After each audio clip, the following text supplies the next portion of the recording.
regarde, elle monte les genoux. Moi j'adore parce que ça fait très Broadway. Hello mademoiselle, welcome to my crib. Ça c'est la salle 1 et là il y a la salle 2 et c'est là que je me prépare moi. Ce soir je suis blonde, j'étais roussière. Je peux pas tout montrer comme ça, mais là voilà, avec le nombre de cintres, tu peux deviner à peu près combien de tenues je porte. Voilà, il y en a 4. Et ce soir on est aux Zèbres pour le cabaret de Poussière. C'est le meilleur cabaret de toute la terre.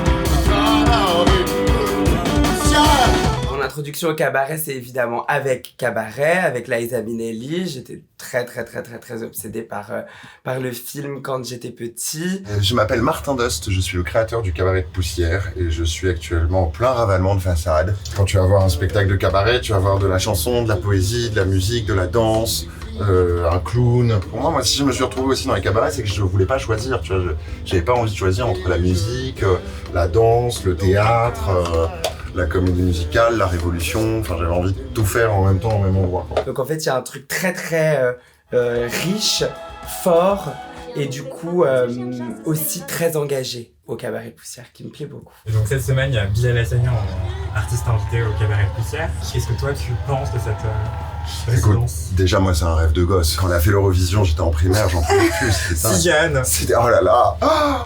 Alors ce soir, moi je chante, mais je vais aussi réciter un poème de Brigitte Fontaine qui s'appelle Le baiser. Buée de charme et songe et l'heure, c'est la syncope du bonheur. Et sinon, le reste du temps, je chante. Je chante des morceaux du répertoire du cabaret, Bats-toi comme une fille, et c'était quoi la question ? Non, mais elle est différente.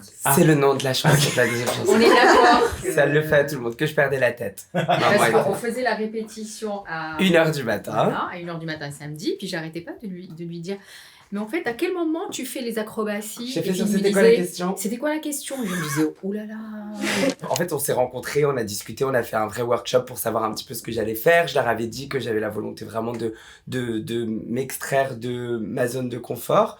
Donc c'est ce qu'on fait dans l'aérien. Tout ça me faisait pas spécialement peur. La première fois que je les vois, ils me disent que Jean va être là et qu'elle va faire un numéro sirène dans un filet. Et qu'il y a Nine aussi qui est très musclée, qui peut m'assurer et tout. Je leur dis, je peux voler ? On m'a dit, oui, tu peux voler. J'ai fait, je vais voler alors. Et c'était cette réunion où maman n'était pas là. Elle était au Maroc à ce moment-là, parce que je sais que ça aurait été une toute autre histoire. Et moi, dès le début, je leur ai dit, je veux voler. Mais en fait, il y a quelque chose de tellement familier. Quand j'ai entendu, c'était quoi la question, du coup, pour la première fois, je me suis dit genre, ah oui, non, mais je suis obligée de chanter cette chanson, c'est ma chanson.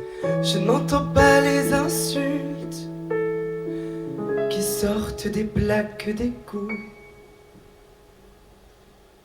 J'ai cherché bien longtemps dans la nuit sur Google de quoi riaient les gens quand ils voyaient ma gueule. Je ne crains pas la foudre ni les phares des voitures, car j'ai capté comment coudre sur mes propres blessures. En fait, c'est des morceaux qui sont surtout super bien écrits, que je trouve très beaux textuellement et très proches de mon histoire personnelle. Mais aussi pour Bats-toi comme une fille, il y a quelque chose où il s'adresse à son père, à son frère, à son cousin, à un copain que tu vas avoir qui va être misogyne en fait et qui va soit pas s'en rendre compte, soit vraiment en être très conscient et en avoir rien à foutre. Bats-toi comme une fille, mon fils. Bats-toi comme une fille, mon fils. Bats-toi comme une fille.